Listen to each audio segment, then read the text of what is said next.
Hey y'all, Bethany here. Welcome back to my channel, Bethany Brings Books. I am really excited to be doing a different kind of video today, a video that I've never actually done before, and it's going to be a chatty video, Q&A, and just chatting about my goals for the year. I recently reached 500 subscribers on here, which is fun, so I thought I would do a Q&A if anybody was interested in even asking me questions. I haven't done a mid-year freak out tag or mid-year video yet, so I thought I would just throw in some questions and answers of that on here, do a Q&A, and just kind of chat about my goals for the year and where I'm at with my reading this year so far. So let's get started.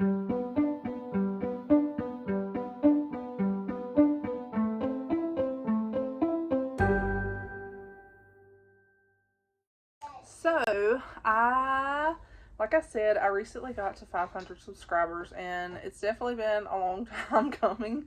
And I haven't been, since I started this channel like 3 years ago. I think I started it in 2022. Yeah. My life has had a lot of changes, and so I haven't been super consistent in trying to post like multiple videos a week, or there's been several times where I didn't post for a few months, and yeah, between moving multiple times and getting a new job and my kids starting school and stuff, life has kept me busy. So this has been something that I've just done for fun when I get the chance to and when I have the opportunity. There was times at first when I first started out that I was kind of worried and like would stress about, wishing that I could meet certain goals and get on a schedule and do multiple videos. But then I decided to just really relax and do this for fun and not stress about stuff like that. So it has been slow because of that. I hopped on here and on Instagram and decided that I would throw out the option to do a Q&A if anyone had questions for me. Thought it would be fun to do one if, I feel like why would anyone want to ask me questions? But I did get a few people who had some questions for me, so I thought I would do this and just chat about my year so far with my reading. As y'all can see, I forgot to mention, I do have a new setup behind me, so I'm slowly in the process of rearranging my living room, doing some work in different parts of my house.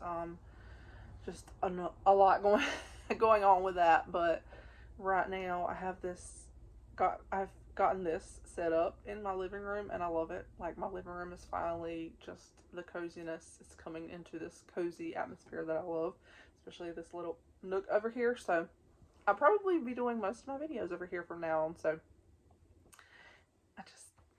I love it. It's cozy. So anyway, guys, first of all, I think I'll just chat about, I'll do the Q&A because there wasn't a ton of questions, so that shouldn't take super long. So I thought I would go ahead and do the Q&A and then chat about my goals so far. So over on Instagram, we'll do the Instagram questions first. So Holly from Lovely Day with Holly asked me, what was your favorite subject in school?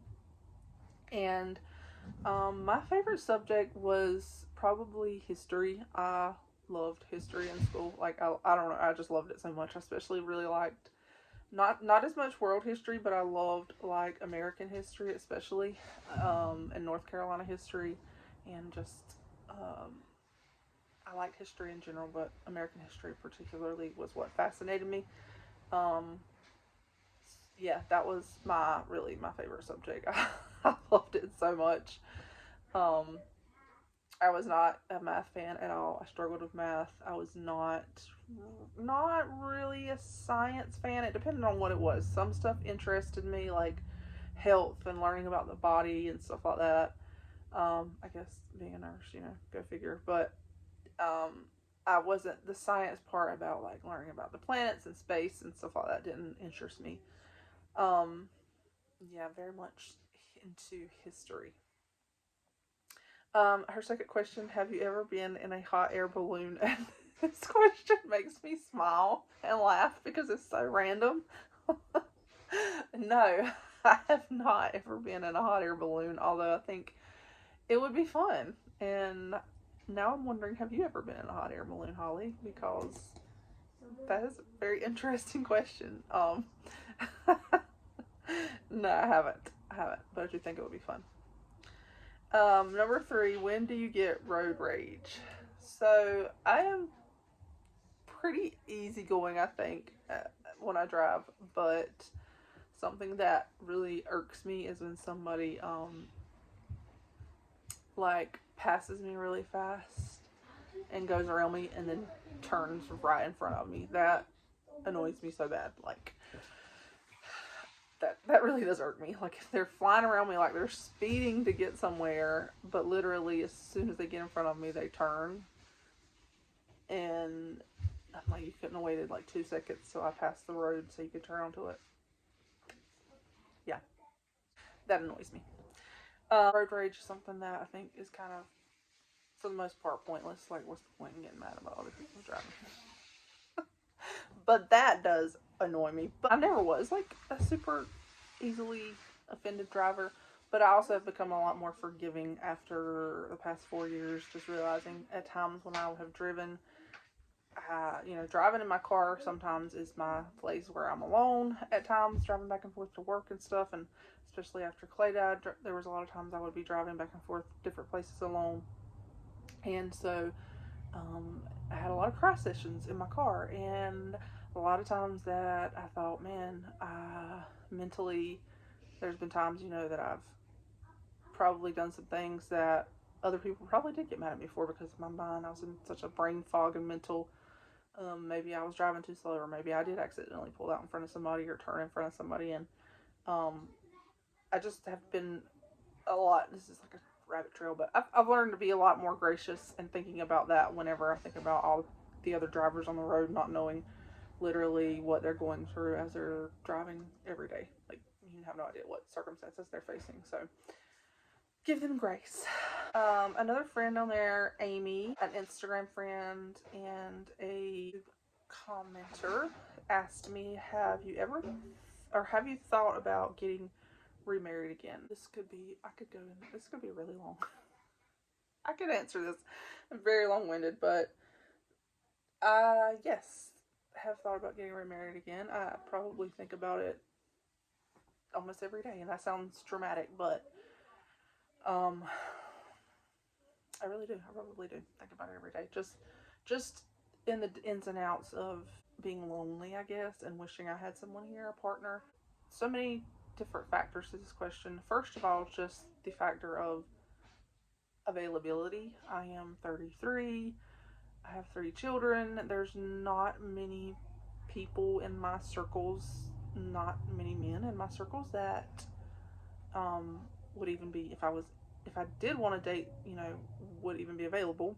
So, like I said, it's so limited. I don't know a lot of people in my circles available. And then, of course, you've got to have a mutual interest there. So that lowers it even more. And then there's just the factors of making sure if I do date again, doing what's best for my kids, not getting into a relationship that would tear someone else from their life. A long-term relationship that might not go anywhere, and then them ending up hurt because they get close to someone and then that person doesn't work out between me and that person. So there's just that, and there's so many, like, honestly, I swing. Like, some days I'm like, okay, I enjoy, there's a part of me that's like, I enjoy the simplicity of not having to stress about another person when I come home. And this sounds selfish, but it is simpler not having to stress about having a spouse to put first. And there's times I think, the drama, I don't have the drama, and I don't have, I'm okay. I can do fine in my singleness and be okay in my singleness.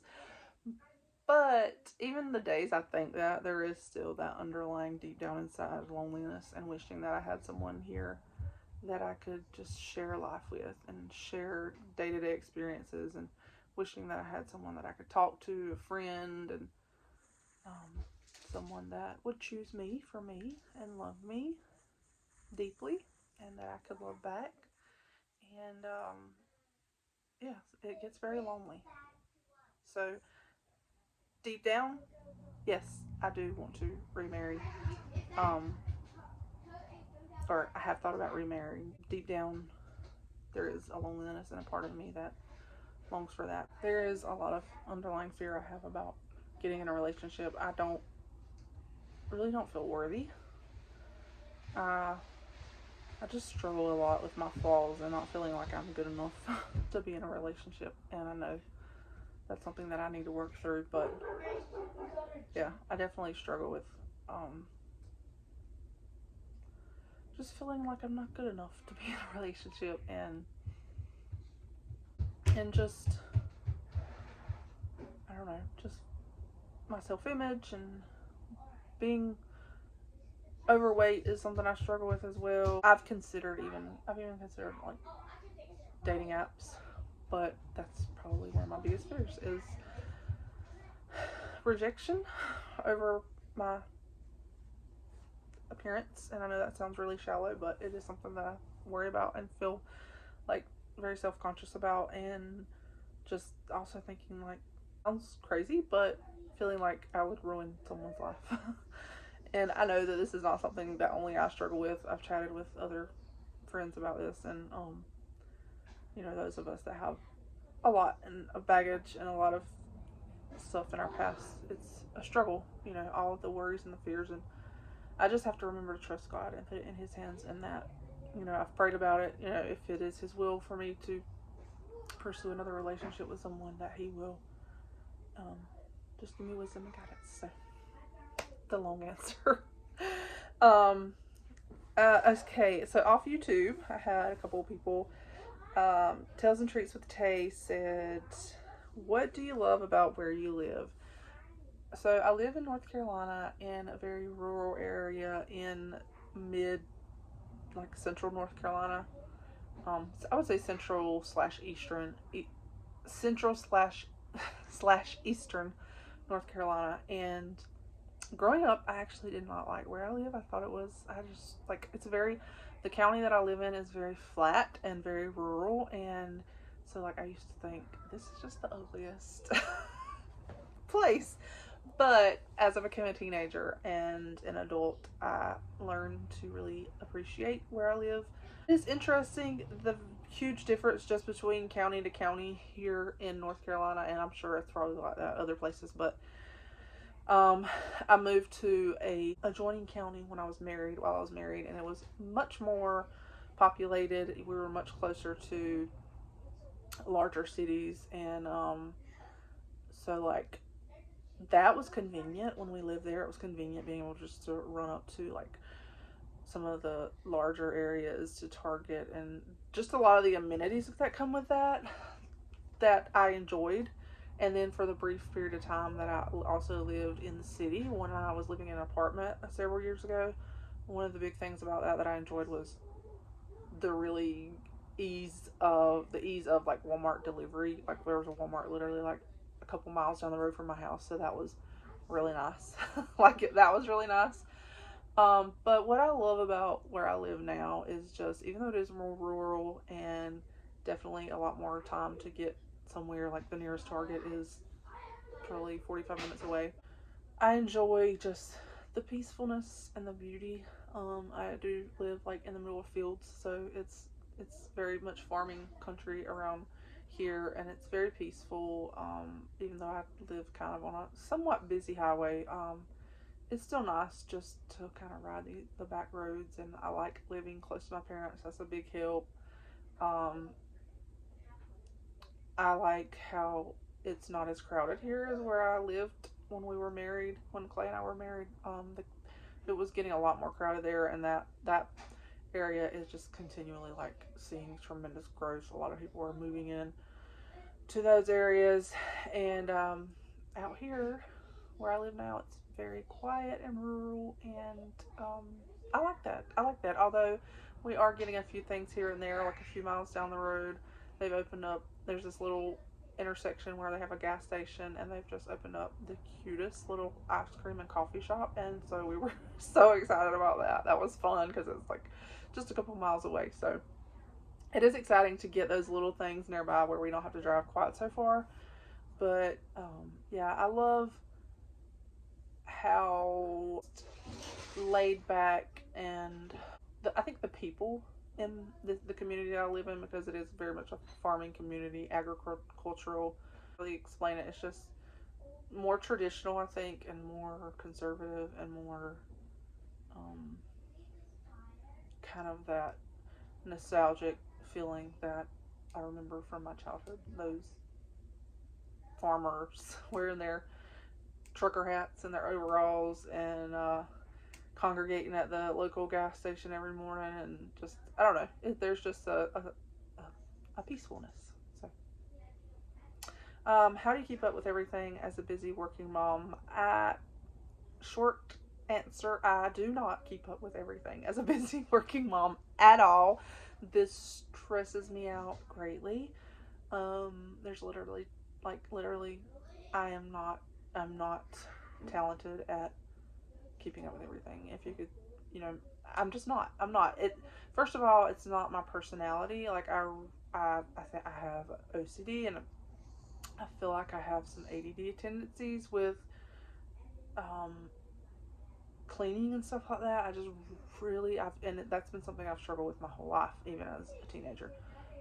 It takes me so long to complete tasks because I get distracted and I get overwhelmed easily as far as with things around me, and so I don't know where to start, and so then it stays undone because I feel super overwhelmed, and mentally there's just this mental struggle with me to get things done, like to really stay on task. And it is something that I've prayed about a lot, and something I struggle with a lot, and something that I get so angry with myself about, and I really have a lot of self-loathing about it, and a lot of it's something that I really probably should work through with a therapist. Y'all probably think that sounds crazy, but really, I guess I feel like so much of my identity, I struggle with the fact of like that I'm not a super neat and tidy and clean person, and that I don't have it all together, and that I really struggle with keeping my house together, and keeping my yard up, but also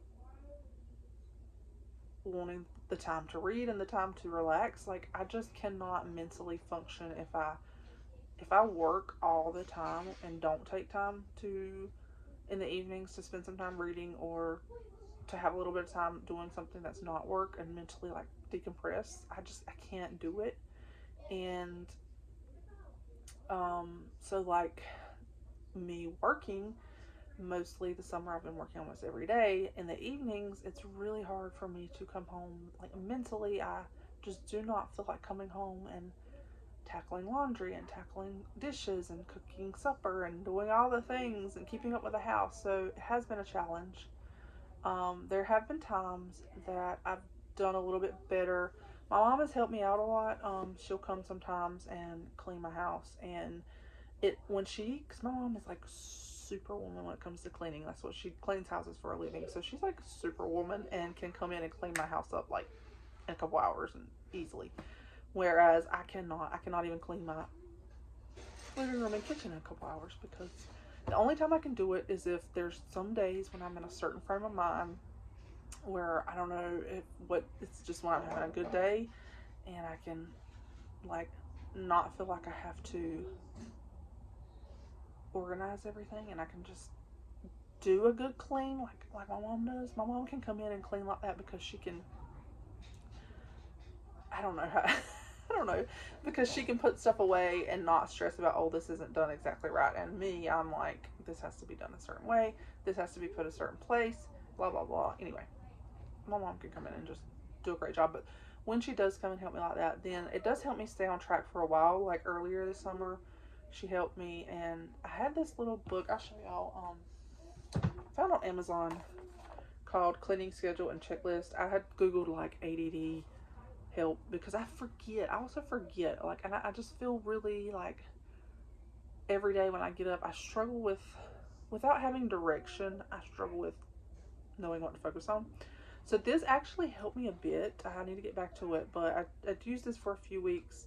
Um, it is a cleaning schedule and checklist. So um, when my mom came and cleaned everything, then I was able to keep my house pretty clean for a few weeks because every morning it was not so overwhelming. Whenever it was clean, then I was like, okay, it's not overwhelming. I can come home and just do a load of dishes, because like every day do one load of laundry, dishes, make the bed, spray the countertops, pick up clutter, sort mail, trash. And I was very easily to kind of keep that in mind. And then like Mondays, clean your kitchen, and they'll have like clean kitchen table, wipe down sink and counters, vacuum mop, wipe down appliances. Tuesday, living room, pick up clutter, vacuum and mop, wash blankets, dust surfaces. So I found this actually really helpful. I got this on Amazon, and that personally, and it's just the same every day. You have a checklist for every week. And then they also have like some monthly things you can do. But this did definitely help me kind of stay focused and know, like, not walk in the door and feel like, okay, I don't know where to start. I don't know if I should start on my living room or my kitchen or my bathrooms. Every day I was like, okay, I know today I'm going to need to be tidy in the kitchen, and I need to do at least a load of laundry and at least a load of dishes, and not feel like, oh, I've got to do all the laundry today and I've got to get everything done. This helped me. So I hope that makes sense. But definitely, I am not the mom that keeps up with everything, and I beat myself up about that a lot. What made you start a channel? So I wanted to start a YouTube channel for quite a while. I think I discovered YouTube probably around 2017-ish, 2018, 2017. And at that point, there was not very many Christian booktubers. I remember that, like, one of the first ones I ever discovered was Lindsay over at BFCG. I discovered her, and then I remember discovering Oshina, Chantel. Those were some of the early ones, and then Lovely Day with Holly. And slowly, I mean, I was mostly staying at home then. I was at home a lot, so I had a lot of time to like watch YouTube videos while I cleaned, and I was constantly on the search for new YouTubers and like waiting for my YouTube channels to post new videos. And I don't even remember how I discovered BookTube, but somehow I did on YouTube. And just as the community continued to grow, I began to like really think I would love to chat about books and have it my own channel. And before Clay died, I even filmed a couple of times, like tried to film videos. But I was super like thinking, oh, I need to do this on my camera, and I need to be like, I wanted to be all like a perfectionist about it. So those never got completed. Like, I worked on them a little bit and then deleted them, and just didn't do it. And then after he died, maybe a year, I had started a Bookstagram not long before he died. And then maybe a year later, I kind of moved back into Bookstagram, and the community I began to grow and become friends with more and more people. And then I decided it was something I really wanted to do for a while. And, I think it was maybe after Amanda started her channel, maybe, if I remember right. Maybe Paperbacks and Ponytails might have started hers too. I don't remember. But I remember I decided to do their reading challenge, or some kind of reading thing she was having, and I decided to start my channel by doing that. So that was kind of an encouragement, and um, it's been such a huge blessing over the past few years, because I have met friends on here. I've made friends that have truly changed my life. Like, I met one of my best friends on here through this, and meeting her changed my life. We have so much in common, and we've chatted so much over the years that she has just really been there for me. Bailey. Bailey, she doesn't really post videos on here anymore, but me and her chat constantly. We chat all the time and send each other very long voice messages, and she's been my just go-to when I've been stressed and needed a friend to talk to. And we've shared so many long voice messages and FaceTime at times. And although we don't get to see each other, we've only seen each other in person one time, because she doesn't live near me. She lives in West Virginia. she is my closest friend, and I love her dearly so much. Bailey, thank you. I know God brought you into my life. I needed someone to chat with and to share my burdens with, and you have been such a blessing. And your mom, Becky, has been a tremendous blessing in my life as well. Becky has just been so sweet and so loving and thoughtful, and their prayers have gotten me through a lot of hard days. And so, just so many friends I've met through here. Holly from Lovely Day with Holly. I used to watch her channel, never knowing that me and her would become friends, chat on Instagram and chat on through text message, and buddy read books together, and so that's been fun. And just so many friends on here. There's been so many that I've buddy read with. Shannon from Old American Spirit. We share a special bond with walking through a grief journey. Both have gone through a grief journey, so that's something that we've bonded over, and just the Lord blessed me with meeting her. She's been such a comfort in my grief journey, and inspired me in many ways. There's so many I could mention. There are a lot on here that I watch and keep up with and chat with. It's been a huge blessing in my life. What's your favorite video or booktube experience to date? I have to say probably the one that I think about the most, and I think about this a lot, is last year when I did my 2-part Pride and Prejudice vlog. I don't know, there's something about that I will always have absolute fondest memories of that. It was summer, and just reading Pride and Prejudice for the first time and then watching it and vlogging about it, and I remember just sitting watching it with my kids and coloring in a Jane Austen coloring book, and I was also doing some other things around the house at the time, and just enjoying summer and my strawberry lemonade in the videos, and it was so relaxing. And I think about those 2 vlog videos, Pride and Prejudice, like all the time, and how much like there's just such a cozy memory that I associate with them, just a coziness and a sweetness and just a specialness that I associate with them, and getting to read Pride and Prejudice for the first time and vlog about it. And so like I will always treasure that. Like that's one of my favorite videos ever, those 2. And I will always treasure it. It was just really fun getting to share that experience with you guys. What's your salvation story? And all 5 of these are from Taylor. So, no crazy story. I became a Christian. I remember as a child, like, asking Jesus to save me, that I didn't want to go to hell. I struggled with my salvation experience as a teenager, because I remember there was a time when I was like a preteen at camp. I prayed, and I remember like someone asking me, did I feel like I got saved? And I was like, yeah. I kind of said yeah because they asked me that. But I really, in my heart, I thought I was already saved. I thought I prayed like a long time ago. And so that was something that I struggled with as a teenager, especially with my OCD made it really bad, because I was like, so am I saved or am I not saved? Did I get saved? When did I get saved?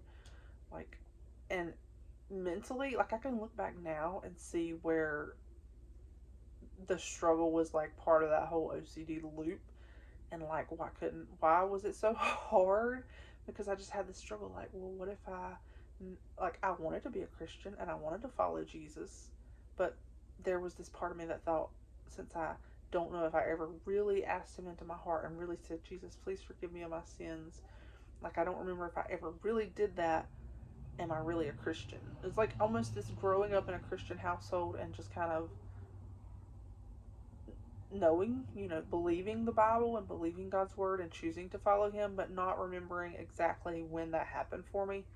Like I have vague memories, like I said, of being very young and like thinking, Lord, I don't want to go to hell. I want you to live in my heart. But there was never like a specific experience that I really remember.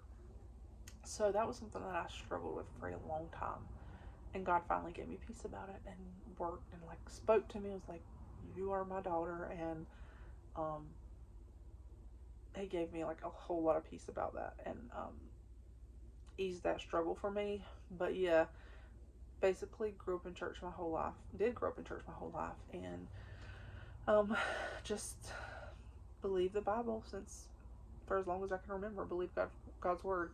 Now, that doesn't mean that I haven't struggled, like, yes, especially with OCD. I've been bombarded through the years with questions and wondering and having to figure out my faith and what I believe, and um, just all the questions that I think a lot of them we should wrestle with and come to a grasp of, why we believe what we believe. But also at the same time, with OCD, it's been so over the top and so at times existential that it it was very debilitating, honestly, to struggle with some of those things. But again, the Lord has given me a lot of grace and helped me through it, and try to remember day in and day out that we walk by faith. It's faith in the Word of God, faith in Jesus, and faith in the truth of God's Word. Then Bookish Kelly asked, "What is your favorite childhood book?"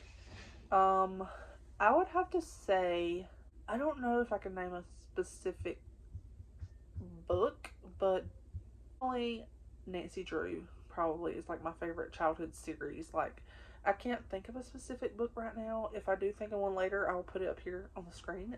But the first thing that comes to mind is Nancy Drew. Nancy Drew all the way. Like, she was my absolute favorite. I read her books over and over.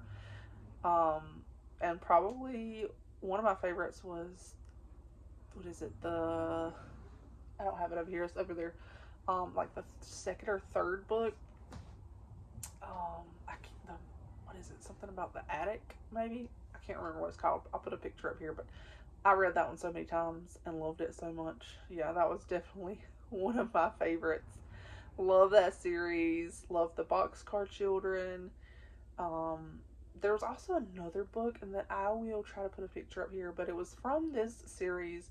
There was this series that we read, and it was kind of, I think it was more Christian based, really long series about different, like, it goes all the way back to like the start of America, and it continues through, I think it's kind of like continuing through the family line through each generation. Like, we would have one in the Revolution and one on the Mayflower and one with the Civil War. It just kept going onward through time, and you'd get like a little small chapter book, like maybe a middle grade chapter book. And there was one of the books in that series called Fire by Night, and I loved that book so much because it was set, I want to think, in the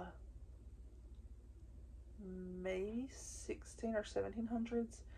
And for some reason, my childhood self loved the angstiness of this young boy whose brother has, like, taken to drinking. His older brother, whose wife dies, has taken to drinking, and, like, the younger brother is trying to be bold and stand up and be brave for his family's sake. And there's all this stuff going on around the town they live in. I don't remember if it's Boston or where it's at.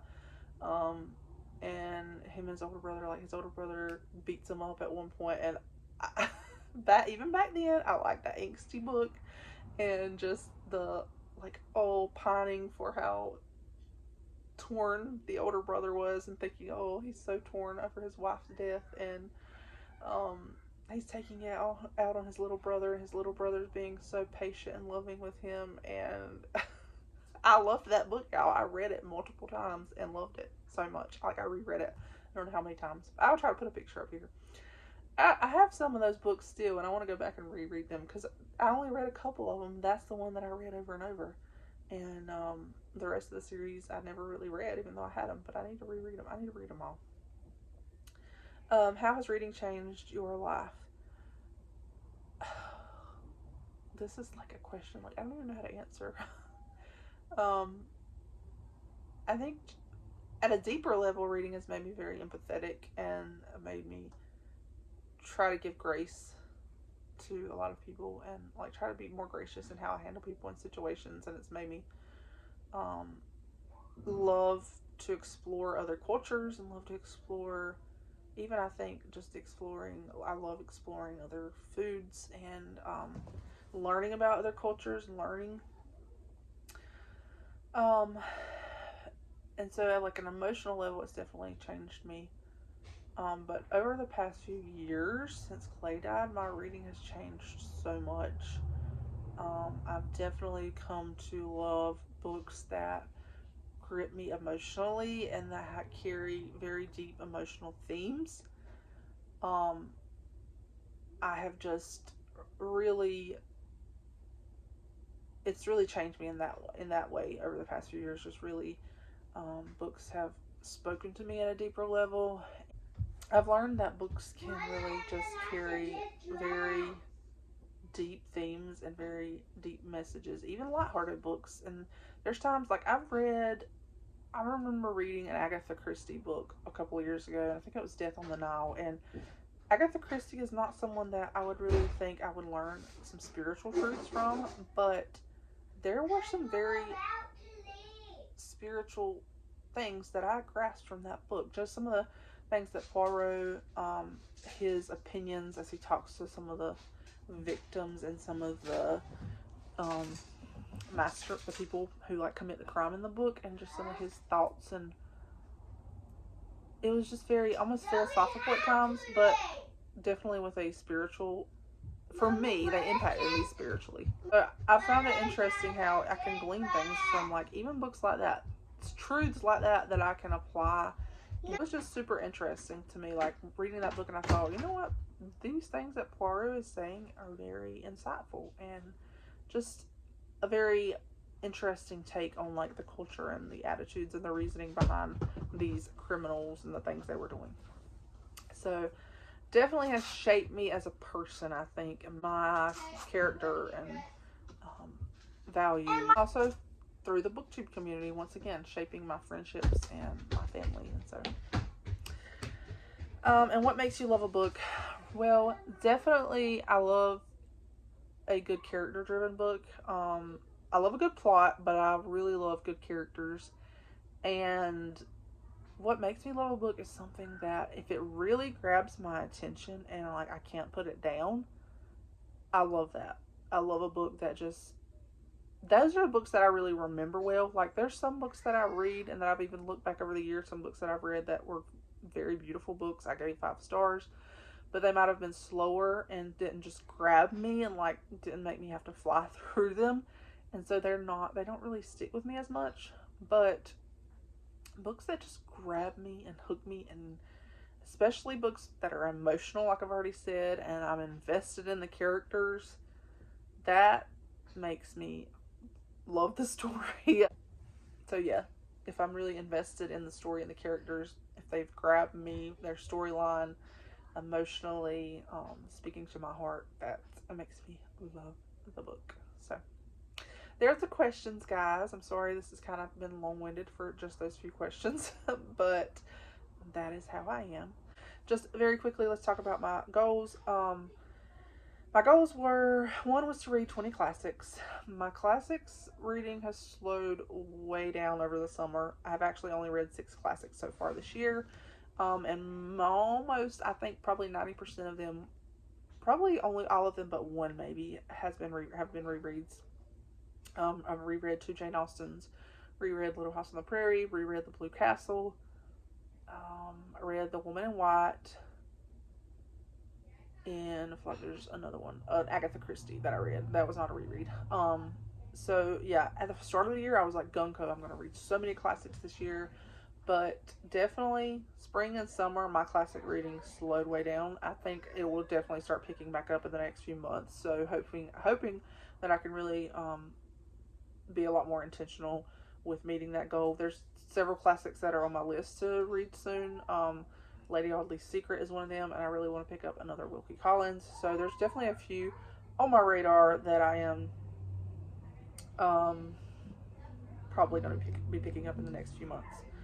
My other goal was to read 6 to 12 nonfiction, and I think I've done fairly well because I've read 2, and then I'm actually currently reading like 3. 2 of them I'm about halfway finished with, and definitely planning to finish. So I feel like by the end of the year I will probably have definitely read at least 6. So I am good with that goal. And then read 88 books. Well, I counted them up and I have read 51 books. So I think I'm doing pretty well with that goal as well. I should meet that goal before the end of the year. And then do my year Bible study. So I had picked out this Daily Grace Company year-long Bible study, and I did the first half of it, or the first quarter. Yeah, it comes in 4 different books. I did the first quarter, and while I really enjoyed the study, after finishing that, I felt like I needed a break. I just kind of struggled with it.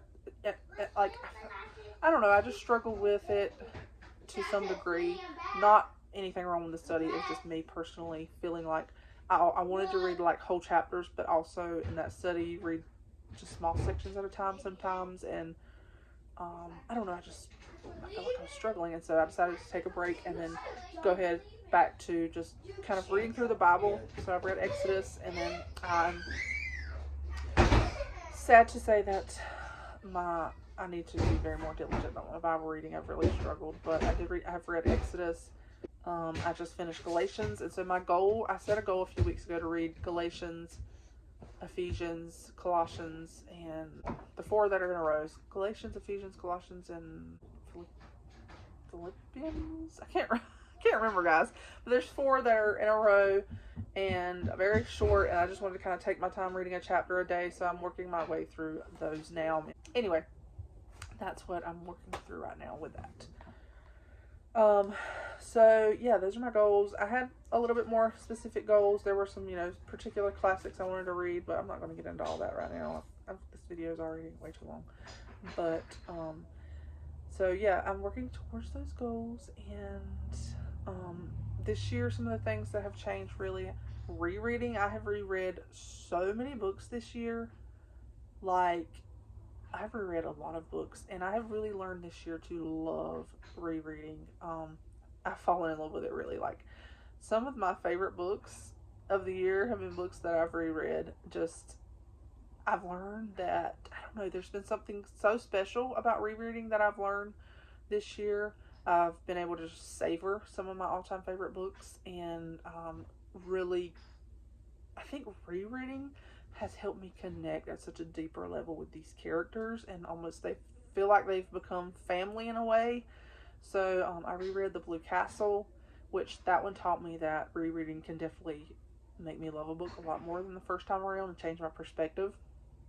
I reread A Girl Called Samson by Amy Harmon. 5 stars again. I reread We Redeem the Rain by by Ashley Deal. I reread several of my childhood books, several American Girl books, The Boxcar Children. I reread 2 Jane Austens.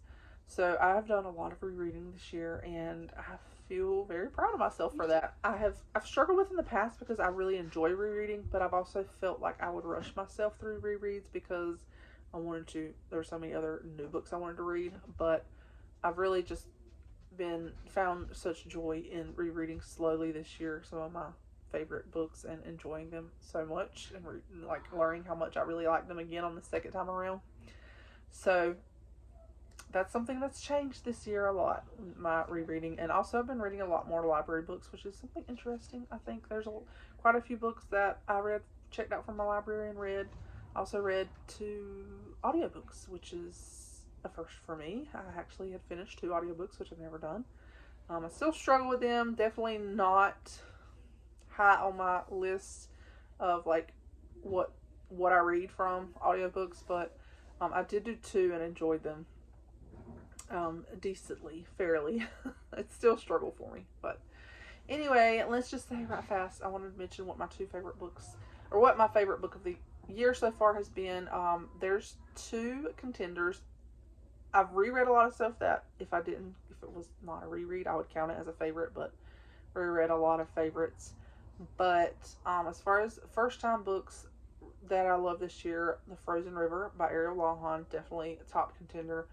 Such a phenomenal book. It really swept me away and just captured my imagination. And then the Gold Digger by Skylar Kent. This is a contemporary book that really, really just captivated me. I read this in one day, so it was very good.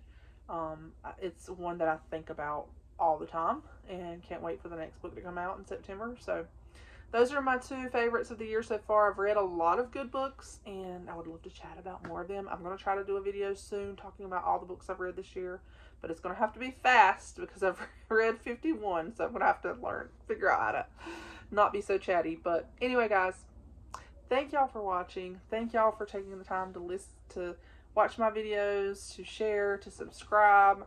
I appreciate it. This has been an amazing journey so far, and I just pray that as I continue this journey, I can allow God to show me His direction for my YouTube channel and for my reading, and that I will be in His will and be where He wants me in a way that can glorify Him. So, thank you guys for watching. Talk to you later. Bye.